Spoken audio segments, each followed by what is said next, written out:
안녕하세요. 오늘도 사연살롱을 찾아주셔서 감사합니다. 결혼 5년차 커리어 우먼이에요. 고독은 산중에 있는 게 아니라 거리에 있다고 하잖아요. 저처럼 가족이 없이 자란 사람들은 이 말에 공감할 거예요.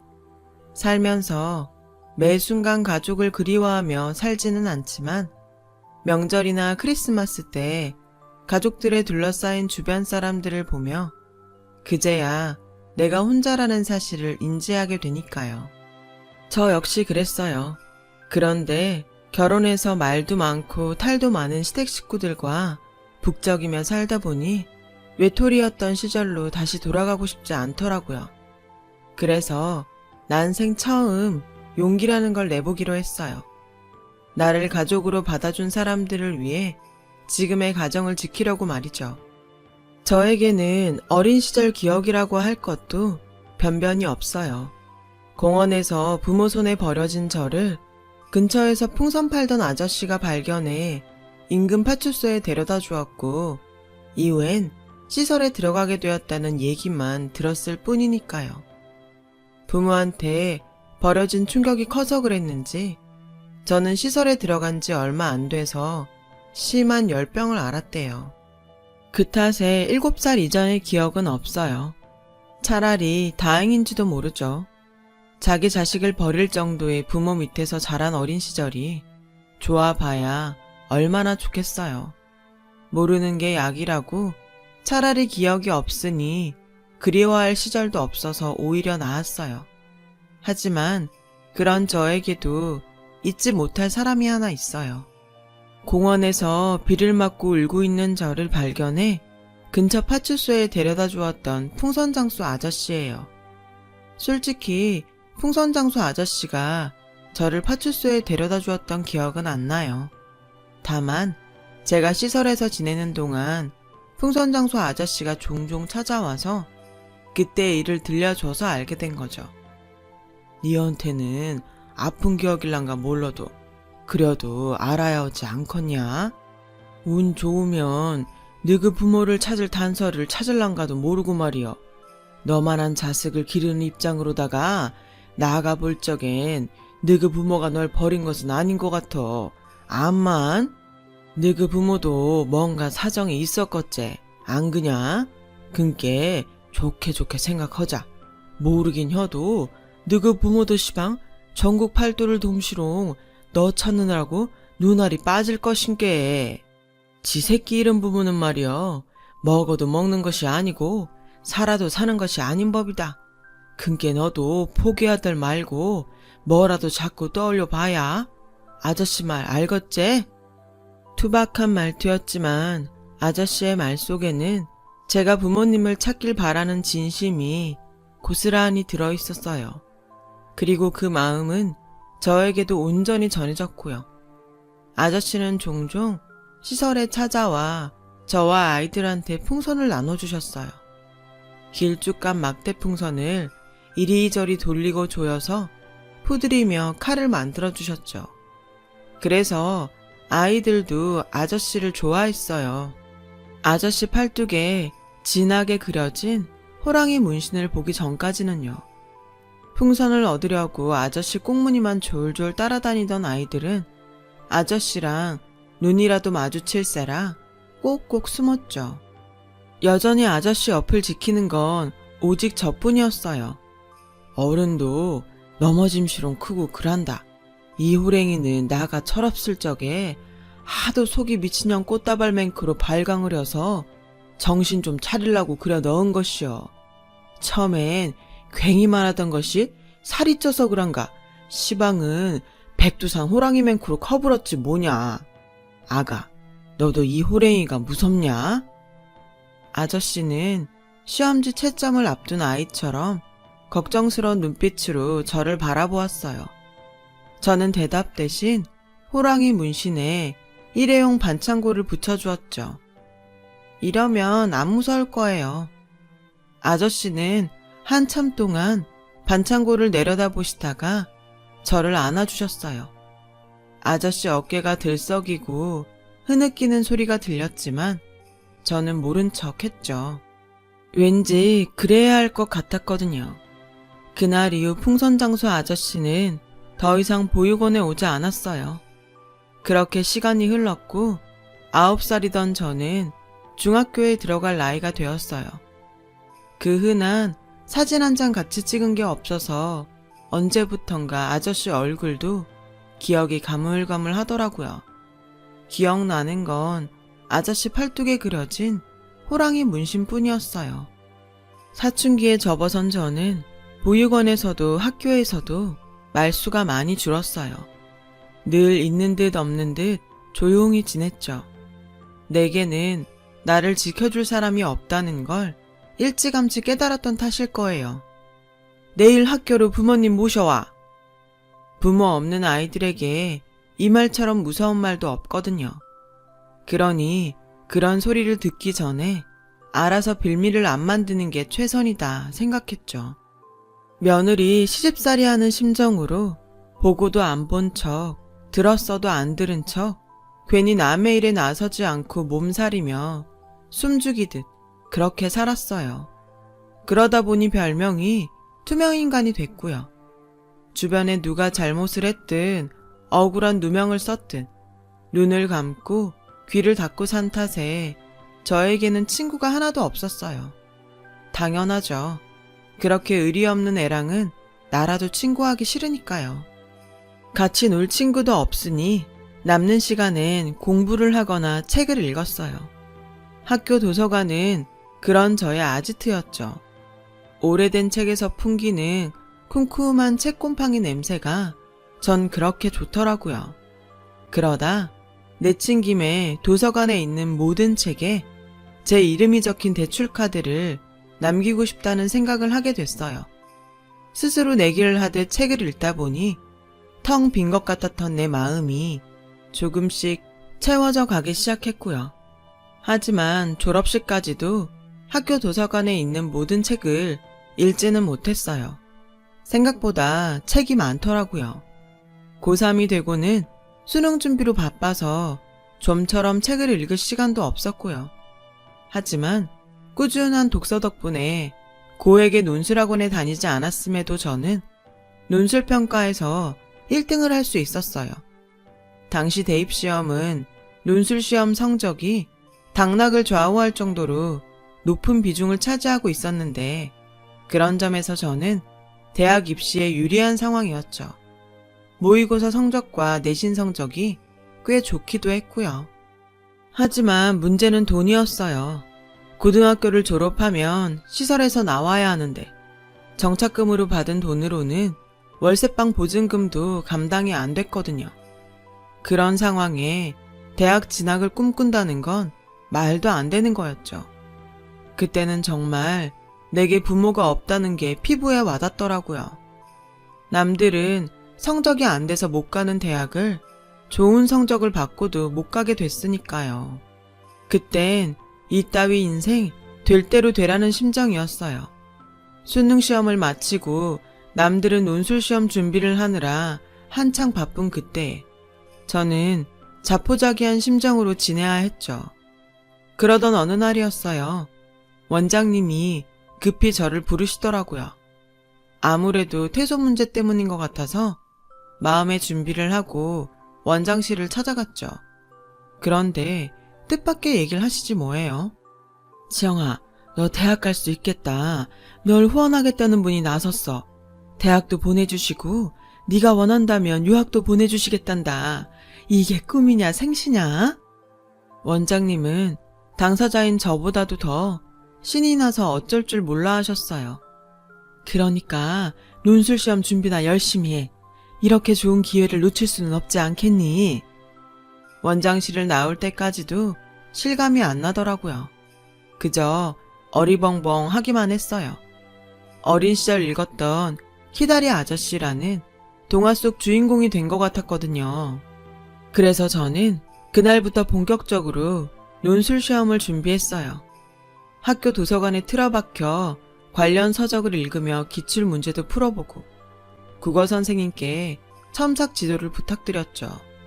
그리고 드디어 제가 지원한 대학에서 논술 시험을 무사히 치를 수 있었고 그 대학에 최종 합격할 수 있었어요.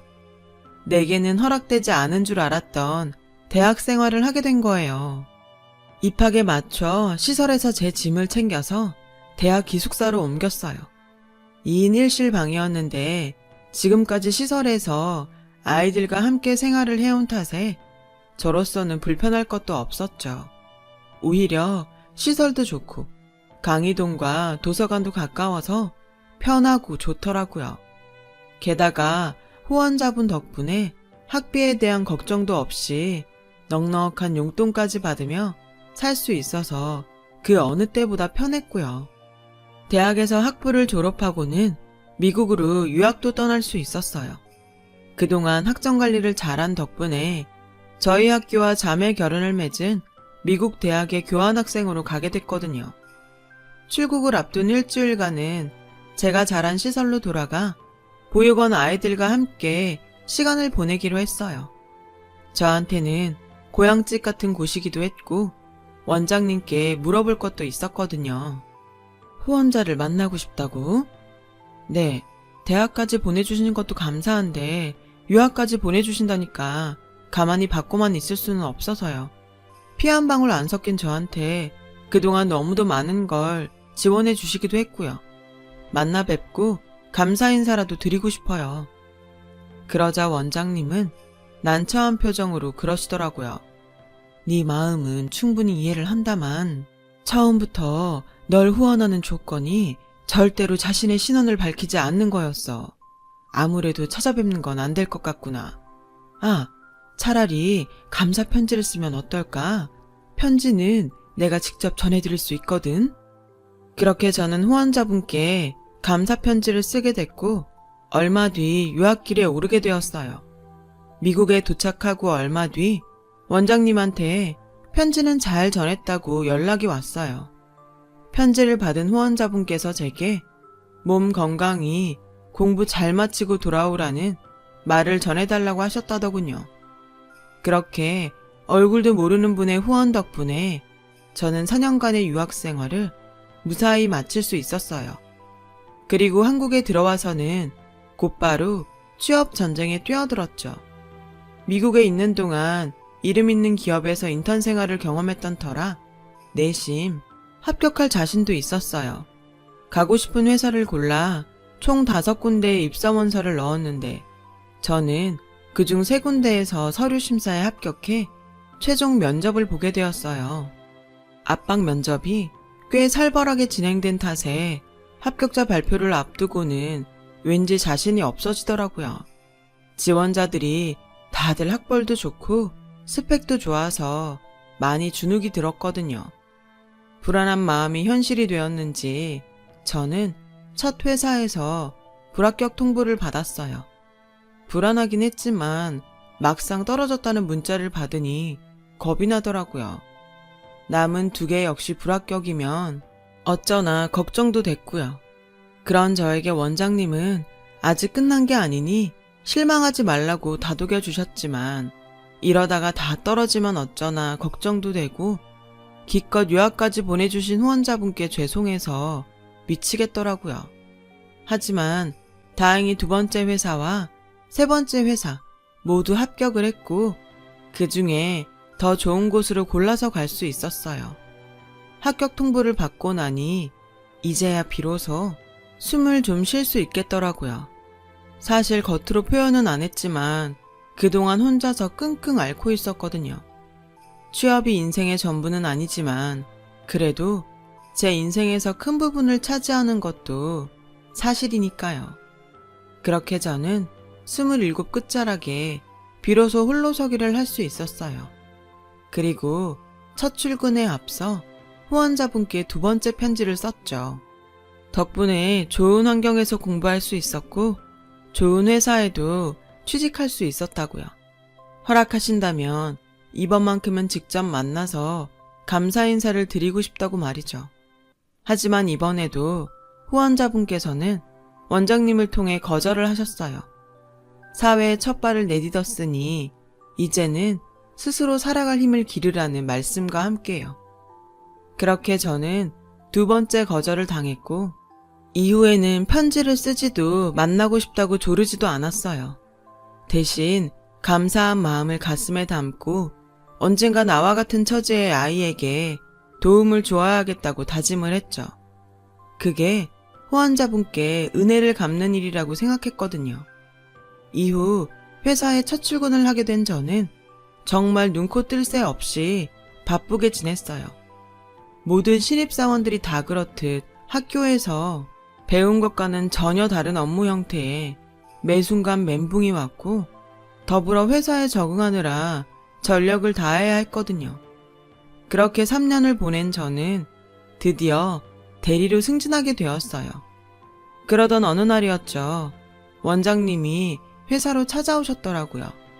마침 점심시간 때라 근처 식당에서 점심을 대접해드리는데 글쎄 뜬금없이 선을 보라고 하지 않겠어요? 선을 보라고요? 저는 아직 결혼 생각이 없는데요. 당장 결혼하려는 게 아니야. 좋은 자리라서 아까워 그러는 거지. 만나보고 싫으면 거절해도 돼. 그동안 공부도 하고 일하느라 연애도 한번 못 해봤잖니. 딱히 결혼할 마음은 없었지만 원장님이 주선하는 자리라서 마냥 거절을 할 수도 없더라고요. 그래서 내키지는 않았지만 약속 장소로 선을 보러 나갔어요. 창가 자리에 앉아있던 남자는 제가 들어서자 얼른 자리에서 일어나더군요.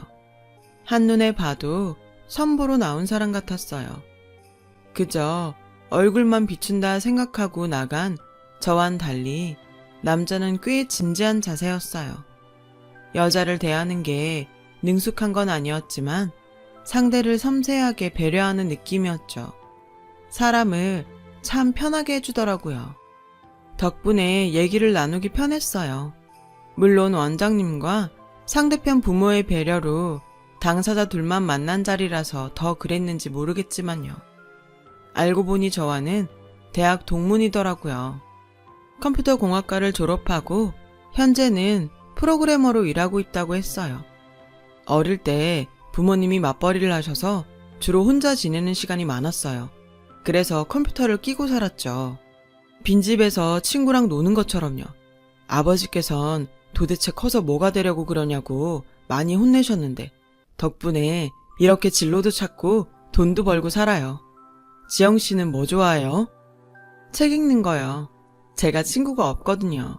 어릴 때부터 혼자 도서관에서 책 읽는 게 제일 편하고 좋았어요. 그게 습관처럼 돼서 지금도 쉬는 날엔 집 근처 공공도서관을 찾곤 하고요.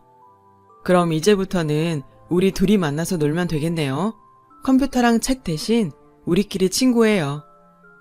맞선 남의 느닷없는 제안에 머뭇거리긴 했지만 싫지 않더라고요.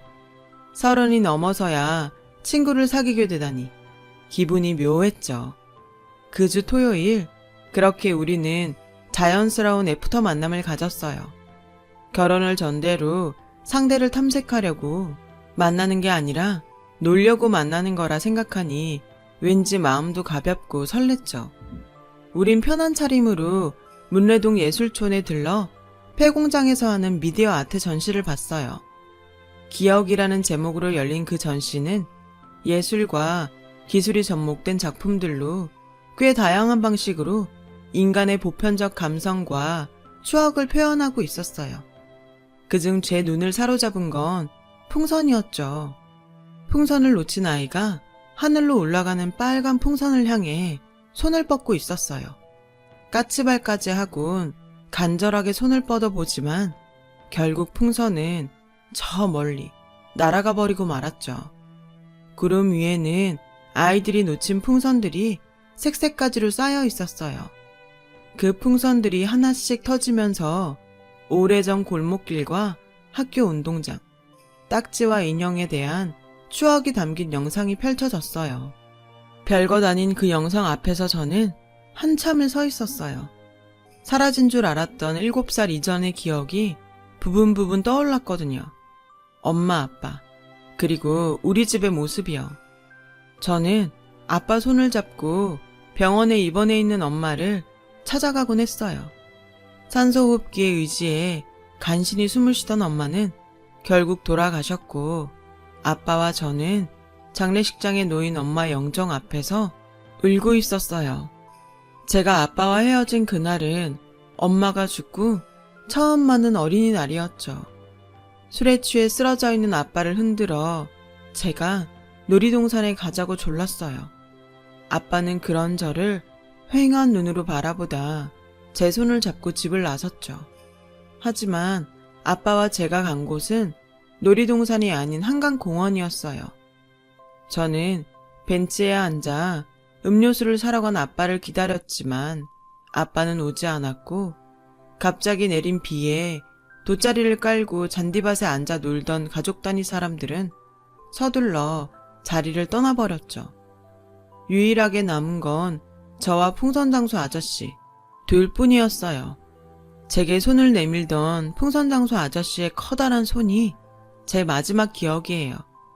생각지 못한 순간에 느닷없이 떠오른 기억에 전 숨도 쉬기 힘들 정도로 감정이 격해졌고 토해내듯 울음을 쏟았어요. 순간 관람객들의 시선이 제게 쏟아졌고 맞선 남은 겉옷을 벗어 제 얼굴을 감싸곤 가만히 안아주더군요. 저는 그렇게 안긴 채 한참을 울었어요. 그날 맞선 남의 차를 타고 저희 집까지 오는 내내 그는 제게 아무것도 묻지 않았어요. 먼저 입을 연 건 저였죠. 아까는 미안했어요. 갑자기 어린 시절 기억이 떠오르는 바람에 감정이 격해졌나 봐요. 저 때문에 많이 곤란했죠. 아니요, 오히려 다행이라고 생각했어요. 저라도 옆에 있어서. 그 순간 맞선 남의 그 말이 그 어떤 위로보다 따뜻하게 느껴졌어요. 처음으로 나 아닌 누군가에게 기대고 싶다는 생각을 하게 되었죠. 그래서 가슴에 꽁꽁 싸매고 있던 제 과거와 지금까지 살아온 얘기들을 모두 털어놓았어요. 이런 나여도 괜찮냐는 시기이기도 했지만 사실은 이런 나를 좀 품어달라는 간절한 부탁이기도 했죠. 그날 헤어진 이후 며칠간 맞선 남에게선 연락이 오지 않았어요. 수요일쯤 되자 후회가 되더라고요. 내가 분위기에 휩쓸려 괜한 짓을 해서 웃음꼴이 됐다고 자책도 했고요. 그런데 다음날 퇴근을 하는데 회사 앞에 맞선 남이 서 있더라고요. 그를 보자 창피하기도 하고 야속한 마음도 들어서 냉랭하게 대했어요. 그랬더니 그 사람이 그러는 거예요. 나 아무래도 결혼하게 될 것 같아요. 그 얘기하려고 왔어요. 그 말에 순간 열이 확 올랐지만 어차피 이렇게 된 거 쪽팔리게 끝내진 말자는 생각에 아무렇지 않은 척 말했죠. 그래요? 잘 됐네요. 근데 축하한다는 말까지는 못하겠어요. 그럼 안녕히 가세요. 싸늘하게 말하고는 막 돌아서려는데 맞선 남이 제 손목을 잡더라고요. 누구랑 결혼할 건지 안 물어봐요? 아, 이러면 좀 곤란한데. 나 지금 그쪽한테 프로포즈하고 있거든요. 지영씨, 나랑 결혼해요. 그 순간 헛웃음이 났어요. 어설픈 이 남자의 프로포즈도 웃겼고 이 정도 반전도 감당할 여유가 없는 저의 가난한 마음이 가여워서였죠. 그럼에도 불구하고 안심이 되더라고요. 그 남자를 째려보다가 못 이기는 척 프로포즈는 마음에 안 들지만 좋아요. 우리 결혼해요. 승낙을 해버렸어요. 만난 지 딱 3번 만의 일이었죠.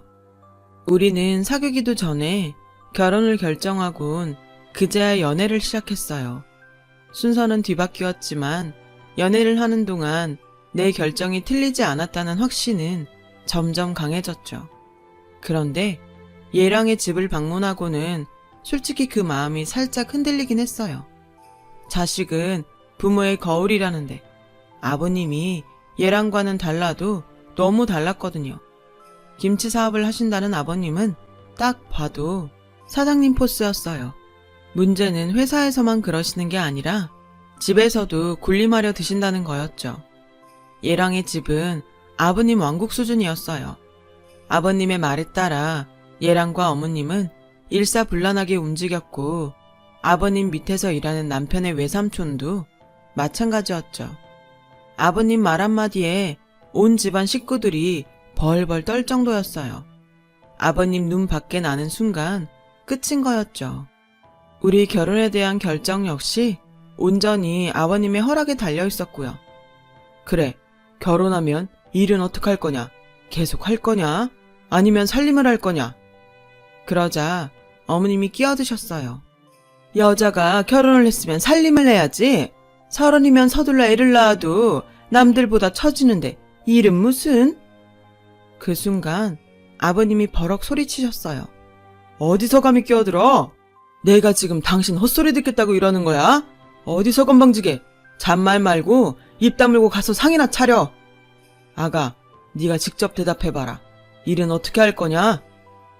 순식간에 살벌해진 분위기 속에서 예랑과 어머님은 제 입만 쳐다봤어요. 제 대답에 따라 이 결혼이 성사되느냐 마느냐가 걸려 있었으니까요. 사실 저는 일을 계속하고 싶었어요. 하지만 가부장적인 아버님 성격상 제가 일을 택하면 싫어하실 게 뻔했죠. 그렇다고 어렵게 들어간 회사를 포기하기도 그렇고 정말 그 짧은 순간에 많은 생각이 들더라고요. 저는 일을 계속하고 싶습니다. 지금까지 남의 도움으로 살았어요. 이제야 제 손으로 밥벌이를 하고 살게 되었는데 또 다시 남편 그늘에서 남편 도움으로 살고 싶지는 않아요. 그러기에는 그동안 들인 시간과 노력이 너무 아깝기도 하고요. 제 대답이 마음에 안 드실지는 모르지만 그렇다고 거짓말을 할 수는 없어요. 죄송합니다. 제 대답에 아버님은 입을 꾹 다문 채 저를 노려보셨어요. 그리고는 일순간 환하게 웃으며 그러셨죠. 합격! 당연히 이를 택해야지. 그동안 들인 돈이 얼마냐? 얘기 들어보니 유학도 갔다 왔다는데 돈이 한두 푼 들었겠냐? 그리고 여자건 남자건 능력이 되면 누구나 사회의 일꾼으로 제 몫을 다 하고 살아야지. 그렇고 말고 네 대답이 내 마음에 쏙 든다. 당장 결혼해. 시원하게 결제 서류에 도장을 받은 기분이었어요. 하지만 어머님은 못마땅한 눈치였어요. 그렇다고 아버님 앞에서 싫은 내색도 못 하시더라고요. 그날 아버님의 결혼 결정으로 우리는 바로 준비에 들어갔어요. 선본 지 반년도 안 된 시점이었죠. 하루는 어머님이 저를 집으로 불러 예단과 혼수 목록을 주시더군요. 다른 집들 같으면 친정 엄마가 보시고 준비를 해주시겠지만 그럴 엄마가 없는 저는 난감하기만 했어요. 게다가 목록에 적힌 물품들이 제가 준비할 수 있는 수준의 것이 아니라서 막막하기도 했고요. 이런 일에 예랑을 끌어들이는 것도 미안해서 혼자 끙끙 앓고 있는데 며칠 뒤 아버님께서 집으로 호출을 하시더라고요. 나는 그 전통혼례가 마음에 들더구나. 결혼식장에서 공산품 찍어내듯이 하는 결혼식보다는 확실히 그쪽이 나아.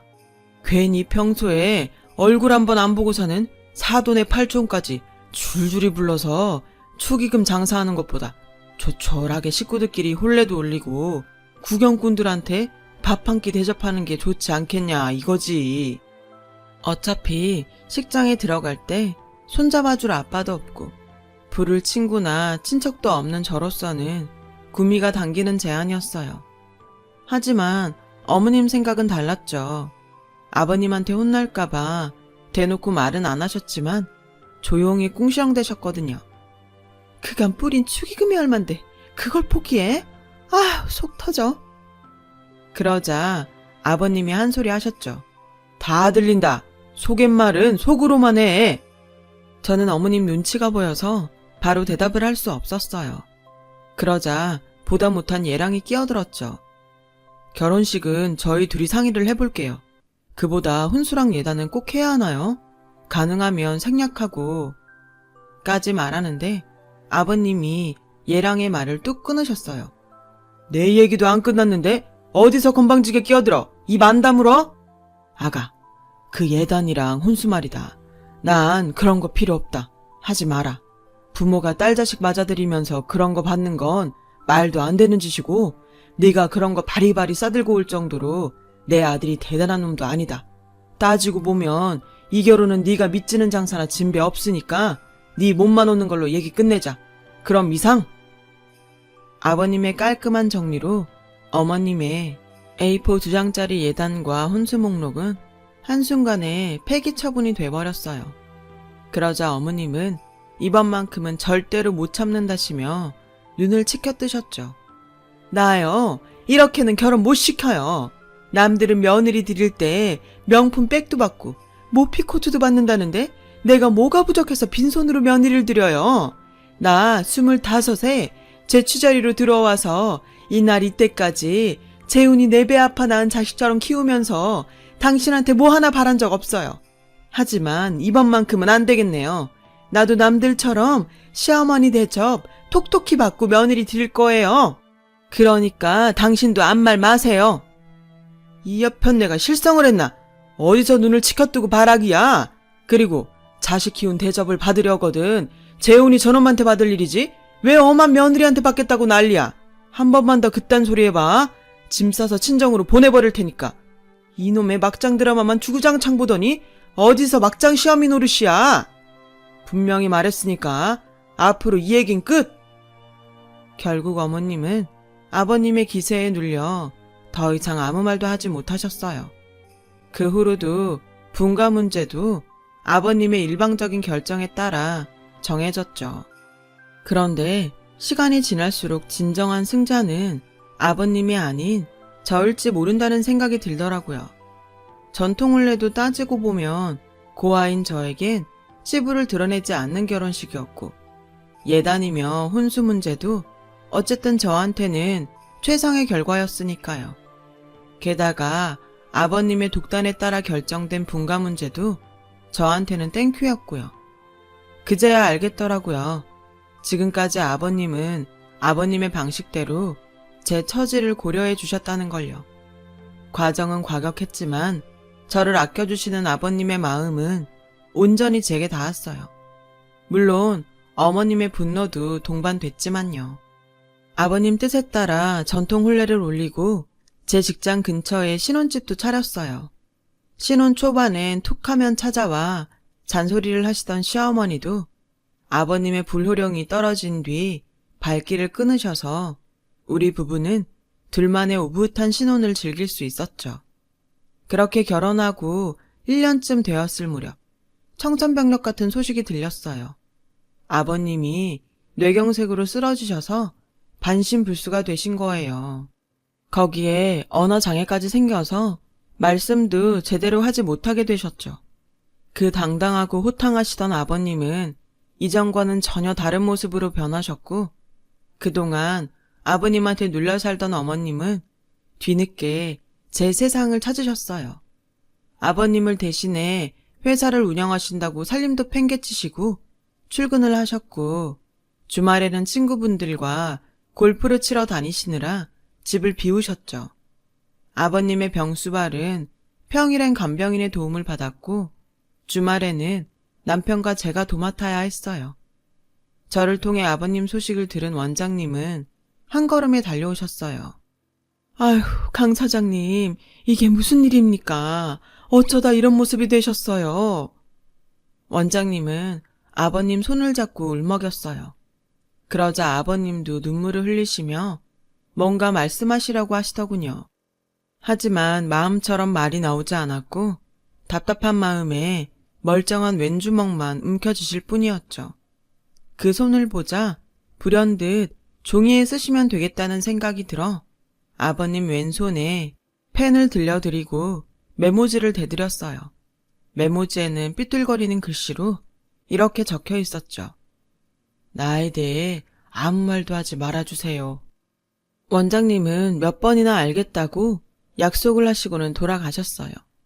긴 병에 효자 없다고 아버님의 병수발이 1년 넘게 이어지자 저도 남편도 조금씩 지쳐갔어요. 주말 이틀을 꼬박 아버님을 간병하고 돌아와 쉬는 날도 없이 직장 생활까지 병행을 해야 했으니까요. 그러는 와중에도 어머님은 아버님 병수발은 나 몰라라 하셨어요. 늘 회사 일로 바쁘시다며 아침 일찍 나가서 밤 늦게야 들어오셨죠. 간병인 아주머니 말에 따르면 종종 외박을 하는 것 같다고도 했고요. 저는 이렇게는 안 되겠다 싶어서 회사에 반차를 내고 아버님 회사로 어머님을 만나러 갔어요. 아버님이 계시는 집에서는 말하기는 곤란했으니까요. 그런데 어머님이 안 계시더라고요. 출발 전에 어머님께 전화했을 때 어머님이 회사라고 하셨거든요. 주문량이 많아서 자리를 뜰 수 없다고요. 하지만 제가 둘러본 김치 공장은 전체 라인의 절반 이상이 멈춰 있었고 직원도 너댓 명밖에는 없었어요. 그래서 공장장님께 공장 상황을 물었죠. 큰 사장님 쓰러지시고 사모님이랑 사모님 남동생이 다 말아 드셨어요. 매출이 좋은데도 직원들 월급도 밀리고 대금 결제도 안 해주니까 어쩌겠어요. 직원도 다 나가고 배추 대주던 농가도 다 떨어져 나가고 꼴랑 요 사람들만 남아서 쇼핑몰 주문만 받고 있는데 그나마도 얼마 못 갈 거예요. 큰 사장님 계실 땐 비싸도 고춧가루며 마늘, 생강까지 다 국산으로 했는데 원가 아낀다고 사모님이 중국산으로 돌려버린 탓에 단골 다 떨어졌거든요. 벌써 몇 달째 회사에도 잘 안 나와요. 충격 그 자체였어요. 공장 상황이 이런데도 어머님은 그동안 명품백에 구두, 심지어 차까지 바꾸고 온갖 사치를 다 부리셨거든요. 툭하면 사업하려면 가꿔야 한다고 말씀하시길래 그런가 보다 했는데 완전히 뒤통수를 맞은 거죠. 평소 성격대로라면 남이야 어떻게 되든 손 놓고 뒤로 물러서서 있을 저였지만 남편과 아버님을 생각하니 도저히 그냥은 못 있겠더라고요. 그래서 난생 처음 남의 일에 참견을 하기로 했어요. 일단 남편한테 김치공장 상황을 전하고 어머님한테는 아무 내색도 안 한 채 업체에 연락해 어머님의 뒷조사를 의뢰했어요. 그 주 주말에 저 혼자 시댁에 찾아가 아버님 간병을 하는데 생각지 못한 문제가 생겼지 뭐예요. 일요일이라 아버님 목욕을 시켜드려야 하는데 남편이 김치공장 일로 못 와서 제가 직접 아버님을 씻겨드려야 하는 상황이 된 거예요. 이런 일은 처음이라 난감하더라고요. 그건 아버님도 마찬가지셨죠. 아버님은 한사코 안 씻겠다고 하셨지만 밤에 진땀을 많이 흘리셔서 그럴 수가 없는 상황이었어요. 결국 물수건으로 중요 부위를 제외한 다른 곳만 제가 닦아드리는 걸로 협의를 하고 아버님 상의를 벗겨드렸어요. 그런데 아버님 오른팔에 낯익은 문신이 있지 뭐예요? 풍선장소 아저씨의 호랑이 문신이요. 문신을 보고 놀라자 아버님은 서둘러 왼손으로 문신을 가리셨어요. 그리곤 당황하신 듯 웅얼거리셨죠. 잘 알아들을 수는 없었지만 분명 시방, 거시기라고 하신 것 같았어요. 저는 그 길로 원장님께 전화를 걸어 혹시 아버님이 풍선장소 아저씨냐고 물었어요. 원장님은 어떻게 알았냐고 오히려 되물으시더군요. 그리고는 다 알려진 마당에 뭘 더 감추겠냐면서 그동안 저를 후원해준 분이 아버님이라고 했어요. 강 사장님이 비밀로 해달라고 하셨지만 그러다 그냥 돌아가시면 너도 가슴에 맺힐 거 아니니 너를 며느리 삼아 딸처럼 데리고 살고 싶으시다고 하도 부탁하셔서 선자리도 마련했는데 다행히 일이 잘 돼서 얼마나 좋아하시던지. 근데 그 얘긴 누구한테 들은 거니? 풍선장수 얘긴 강 사장님이랑 나밖에 모르는 일인데 네 남편이랑 시어머니도 몰라. 그 말을 듣자 가슴 깊은 곳에서부터 뜨거운 무언가가 번져 올랐어요. 그 길로 아버님 방으로 달려가 아버님을 끌어안고 엉엉 울었죠. 왜 진작 말 안 했어요? 내가 그동안 아저씨를 얼마나 그리워했는지 알아요?